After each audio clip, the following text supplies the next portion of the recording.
What's up, guys? Hey, it's me, Shawn Astrom, and I have an amazing tutorial for you guys I'm super excited about. I have figured out a technique for creating a 3D chromatic aberration effect right inside any render engine that supports dispersion, and I'm going to show you guys how we can do that with Corona Renderer right now.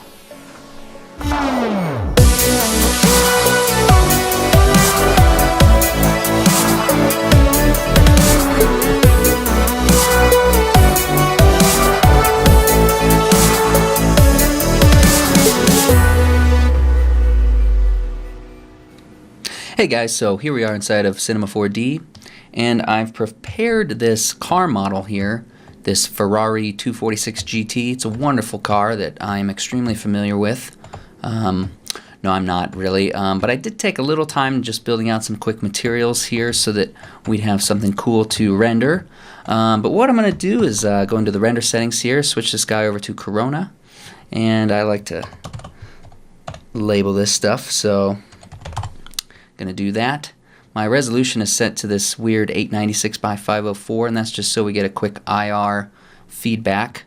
And I'm gonna go into the performance settings here and set the max passes to 20. Looks like it's already there, and then I think I'm good to go. Now if I just fire up my little IR preview here, you'll see we have nothing, and that is because there's no light in the scene.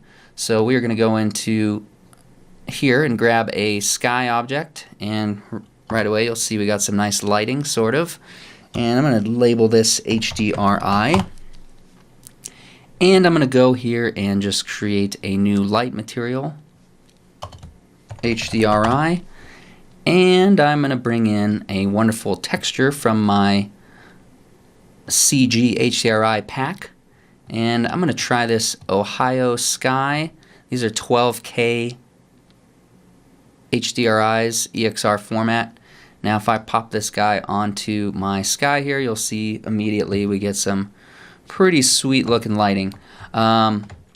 So next thing I'm going to do is bring in a floor, and for that I'm going to use a disk primitive, and I might as well increase the segments on this guy. And then quickly here I'm just going to create a floor material, and for that, I'm going to hop into the opacity channel here, and I'm going to load in a gradient. Now remember, Corona supports all of Cinema's built-in shaders, and so that is one of the best parts of using Corona inside of Cinema. And just like that, I get kind of a nice floor that fades off into the distance, and that's kind of really all I was going for there. And I might as well darken this up and maybe add some reflection to it.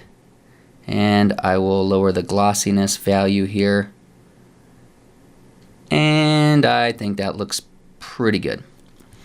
So the purpose of this tutorial is to show you guys how we can create a chromatic aberration effect. And if we hop over to the internet here, I have some pages pulled up. And what we actually want to do here is I'm going to model this 3D or this camera lens here in this diagram in 3D. Then we're going to use dispersion in order to create this chromatic aberration effect right inside of Cinema. And you can kind of see what that is here. It's very popular these days. All of the cool kids are doing it. But yeah, it's a cool effect, and it does add that extra level of realism to your 3D renders if that's what you're going for. So back into Cinema here. First thing we need to do is add in a camera, and I'm going to go ahead and center that up into the world position 0 here, and I'm actually going to hide my car, do a little save here, and I'm going to stop the IPR so we can get in here and I can show you guys what we're going to do. So first thing I need to do, apart from adding a camera, is adding in the camera lens. Now if you have ever wondered to yourselves, what the hell is the oil tank primitive for? Modeling a camera lens is one very good use. So I'm just going to take this primitive here, and I'm going to really crank up the rotational segment so we have a lot of geometry there. And then I'm going to scale this guy down to pretty small size. And I'm going to zoom in on this guy by pressing the O key. And if I just lower the cap height down a little bit, you'll see what we're getting here. And if I go to a side view here, essentially you can see that I've modeled a camera lens out of that oil tank primitive. So next thing I'm going to do is I'm going to make this a child of my camera here. And I'm just going to scoot that forward so it's just in front of the, I guess that would be the sensor on the camera, or where the image converges there. And I just want to put this lens right in front of that guy there. If we hop back to our 3D view here and then I hop inside the camera, you'll see that we see our lens there. So I may just scale this guy down. Oops, sorry, I'm trying to drag this over here. Scale this guy down just a little bit more, but I don't want to go too crazy because then these values get kind of super small. But I think that will work. Next thing I'm going to do is hide this, and I am going to build the glass material that we need now. Well, I'm going to turn on my car, get out here, and go back to regular shading here, and get this ready to start rendering. So if I just create a quick new Corona material, and for this lens effect, all we need to enable here is refraction, which is kind of cool. We don't need reflection in this case. So if I go to the refraction tab, I'm just going to go down here and I'm going to enable dispersion. And if you don't have this feature inside of your version of Corona, then make sure you go and get the latest beta, because they recently added this about a month ago or a couple months ago. And I'm going to lower this ABBE number. I'm not really sure what that stands for. Maybe someone can look that up. But I'm going to lower that down to 20. I'm going to throw that onto my lens. And we will call this as well lens glass. Going to save. Now, last thing I'm going to do here is add a Corona tag, Corona compositing, and we're just going to do scene by reflections and uncheck that. Even though we don't have a reflection layer there, I just like to throw that tag on there. And in fact, we may not need that, but we'll wait and see here. So I'm going to close that out and just relaunch the IPR, and let's see what we get here. Preparing scene, it's calculating, and voila. Just like that, you can see kind of the effect that we are getting. Now you will also notice that we're also getting some lens distortion and a little bit of warping, but that's how we get that chromatic aberration effect, or I suppose you could say it's one of the side effects. So if I hop back over to my reference here, you can see that we're getting that nice splitting or refraction of the different RGB wavelengths based on that effect that we see in glass. So it's pretty much as easy as that, ladies and gentlemen. All you got to do is model a pseudo fake camera lens and pop it right inside of your camera and put it right in front of the camera, and then we just want to hide it from our viewport so we can actually see the object we're trying to render. And for this guy, I may change my focal length to 50, zoom out a little. You can kind of see the popping in and out we're getting there. I think with Corona's IR, it calculates the refraction just a hair after everything else.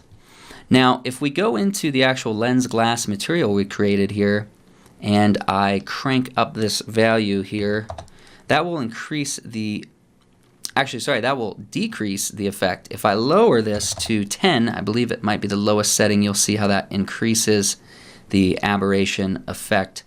And if we wanted to increase that even further, we could crank up the refraction on the glass, but then you can see that we're getting some crazy distortion from the lens. So it's a pretty cool effect. I'm pretty excited about using this. I would not recommend using this in an animation. I think the render times would be a little excessive for something you can get out of doing it in post. But just being able to do this right inside of your 3D render engine. Any render engine, I should mention again, that has support for dispersion. I tested this with Arnold and Redshift. Works wonderfully. You can get this effect without going in and doing it in post, and it's much more physically accurate for sure than doing it in post. So just for fun, I may do a nice pretty render here and see what we can't get going here. I'm going to go ahead and just stop the IPR there, and let's go into my render settings here, and I'm going to just make sure that denoising is enabled. And if I do a quick render, oh, that was one from earlier. Actually, well, it's kind of how the IR works. It actually is buffering into the picture viewer as well. I don't know if it's going to do that for the final version of Corona once it's officially released. But as you can see, it renders nice and quick here. And of course, we can go into the Corona post-processing here, and I could add in a 3D LUT here. Always love these Canon LUTs. And if I drop down the opacity on this guy, add in some bloom and glare, crank this up to 20, maybe 25, see if we can't get some nice little glints coming off of here. Let's get crazy here. Lower the threshold down to 0.5. We should get a nice one there.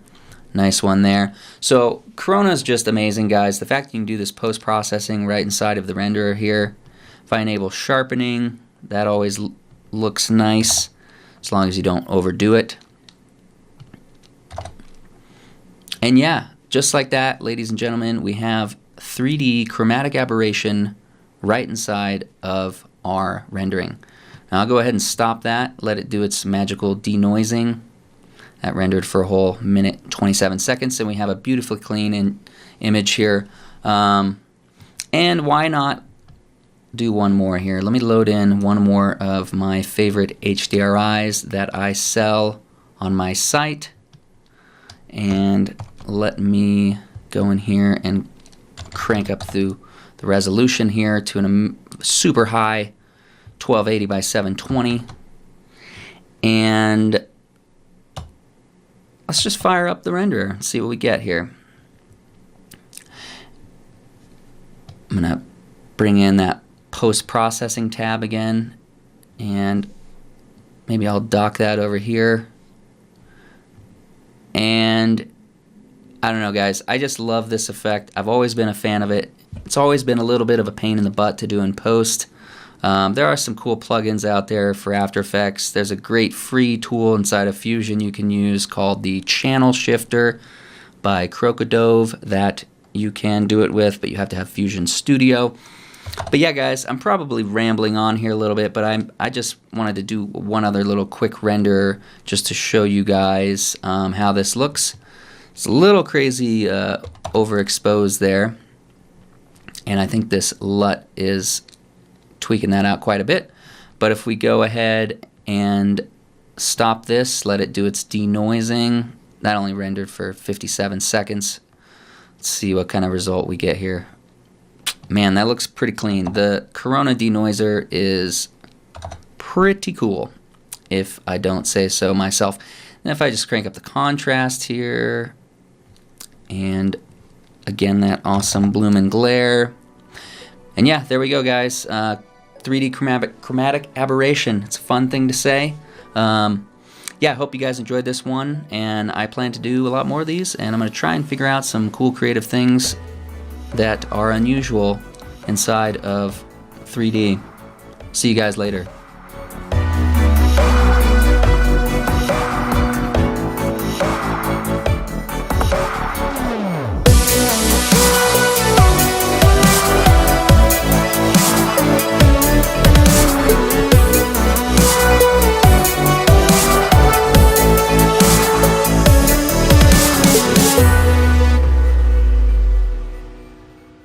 Brograph.com, an online resource for learning Cinema 4D, After Effects, and other motion graphics tools specifically catered to help you prevail as a motion graphic designer. What's up, bros? Welcome to another Brograph motion graphics tutorial. With tutorials, plugins, and now a podcast with tens of thousands of listeners worldwide. Yeah, it's a great community to be part of. We give you professional time-saving tips, industry news, interviews, shortcuts, and lessons that help keep you current in the world of motion design. Throw in HDR Studio, take the render settings, pick the HDR, put in a reflection, and gorgeous. I love projects that scare me. When our art director comes to us and asks for something that I had never done before, man, it gets me pumped. Our weekly long-form podcast will give you the latest news, help you in your file management, hardware configuration, and client relations. Learn about the latest render engines, modeling techniques, and workflow integration while staying entertained. Real nice banana. Ah, that's so funny. All right. I'm going to live forever. Our Brograph Talks are a chance to see the way industry leaders from around the globe are changing the face of motion design. Sometimes you got to make stuff that you're not going to put on your reel, and I'm not here to judge. The podcasts and talks include people like Beeple, Barton Damer, Nick Campbell, Andrew Kramer, David Ariev, Chad Ashley, Paul Babb, EJ Hassenfrost, Mitch Myers, Chris Schmidt, Jules Urbach, Cornelius Dammert, David Brodeur, Andy Needham, Caitlin Kaju, Zubair Parker, Noseman, Ryan Bean, Casey Hupke, Nick Lyons, Sage, Joey Korenman, Jeremy Cox, Rick Barrett, John Dickinson, Matthias Omatola, Patrick Goski, Brandon Clements, Steve Teeple, Tom Glimpse, Patrick Longstrom, Julia Simone, Devin Coe, Al Heck, and even Deadmau5. You get that render done. Yeah, you better frame what? Our Brograph breakdowns go behind the projects and give you an insight on what it's like to manage and maintain your own personal business or work for a large company. Join us for live sessions, check out our useful plugins, watch time-lapse projects, interact with us, and send us email questions and topic ideas. Or just hit the Rando Render button and do an imaginative daily that'll keep you on your toes. Take all your dreams and let's do it! Subscribe today and get automatic updates on the latest tutorials, tricks, tips, and inspiration brought to you by industry professionals Dave Koss and Matt Milstead. We don't care how you get here, folks. Just get here. Subscribe now to Brograph Tutorials.